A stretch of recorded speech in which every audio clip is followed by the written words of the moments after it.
All right guys, I got another quick tip, this time on trajectory. When you're doing double bell work, well, let's just take this from the point of view of the jerk. So when you're going from rack into overhead, okay, we want to, I've heard this described as keeping the train on the tracks. So as you're going up, we want to keep the train on the tracks. So if we're trying to move in the most efficient and shortest distance between 2 points, point A being here and point B being here, that's going to be a straight line, right? So we want to stay on that track of the straight line. So when we're in the rack position, we want to keep that forearm on the track, directly underneath the bell, and moving on that path. What we tend to see a lot of is a deviation of the elbows outward and then getting into that overhead position. There are a few things that's going on here with that. Especially with people who don't have a lot of resistance training experience, a lot of that can be attributed to just not knowing how to press a weight and not having enough experience pressing heavy loads overhead to know about that relationship between where the elbow is in relation to the wrist. Like we talked about, keeping that train on the tracks, keeping this pillar directly underneath the weight, supporting that weight from below. If that moves off axis, then we're not pushing with a force that's moving directly vertical anymore. It's skewed, right? And so it's not efficient. We're losing energy in not opposite, but in other directions. So I find that obviously with a lot of people who don't have a lot of resistance training experience, don't really know what it means to press a weight overhead, I find that we often see some sort of lateral raise press combo happening where the elbows flare out and they're trying to shrug up to lift their arms and then straightening the arms out. So on jerk, we see that happen as well with the elbows deviating out and getting a little bit too shruggy as they get into the overhead.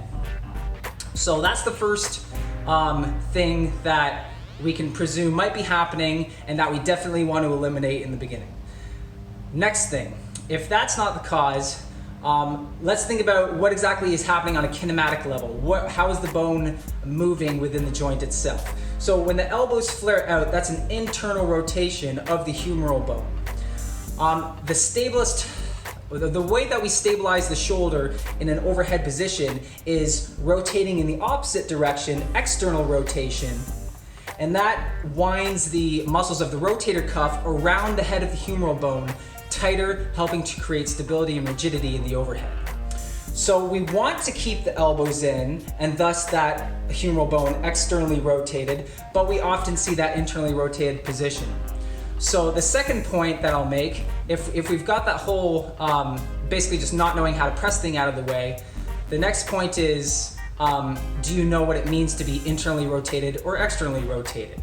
So I think if the athlete has an idea that generally speaking, when we're going overhead, that we want to establish as much external rotation as possible, then we're going to avoid that elbow out position and that less efficient, less direct path, that falling off the track, so to speak. So third point, if the athlete knows how to press and if the athlete has an understanding of being externally rotated in overhead positions, maybe it's just a flexibility issue and you're being forced into internal rotation as you go into the overhead, okay? If that's the case, and that can often be the case, I have the same issues myself. A good stretch that you can do to help you reinforce external rotation in an arm elevated position is a stretch that we do with the dowel. Let me show you. Okay, so you've got your dowel. Let's take it in a firm grip in the hand like this. We're gonna rotate it to the outside so that the dowel is right up alongside the bicep. I want you to make sure that your elbow isn't flared out right now. I want you to make sure that you're tucking that elbow in. So engaging through the lat to help establish that, as well as through the pec. So we're using those muscles to pull that arm in actively. And I've actually got a grip on the low end of the dowel. Hopefully you can see that. And I'm just gonna crank up on this guy. And so that's externally rotating my arm. I am thinking about keeping my shoulders back, so keeping good posture. I'm not letting it rotate me. I see that sometimes. Just make sure that you're keeping your trunk and body stable so that we can get sufficient leverage on that arm. If you do this a lot, or if somehow you're doing it incorrectly, or for any other reason, maybe you just have rotten joints, this can be uncomfortable somewhat on the elbow. If that's the case, I wouldn't necessarily recommend this particular stretch. There are other things that you can do. And of course, just make sure you do both sides. You're gonna feel some tightness in the shoulder, and don't exceed a comfortable range of motion. You wanna get some tension. Once you have tension, there's stretch happening. And so we do that stretch in an effort to help establish that elbow in position.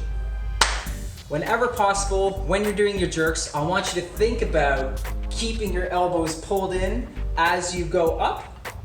And I think that you'll find that's gonna help the smoothness of that movement and the efficiency of that movement. All the time when we're working on technique, there's always a price that you have to pay up front. Sure, it takes a little bit of extra focus and thought and care into actively thinking about keeping your elbows pulled in, but it pays off dividends throughout that 10-minute set, and it keeps you from bleeding out energy. You should be practicing keeping the elbows in as you jerk with the lighter bells, and really get that down perfect before you start trying to establish that technique with the heavier bells.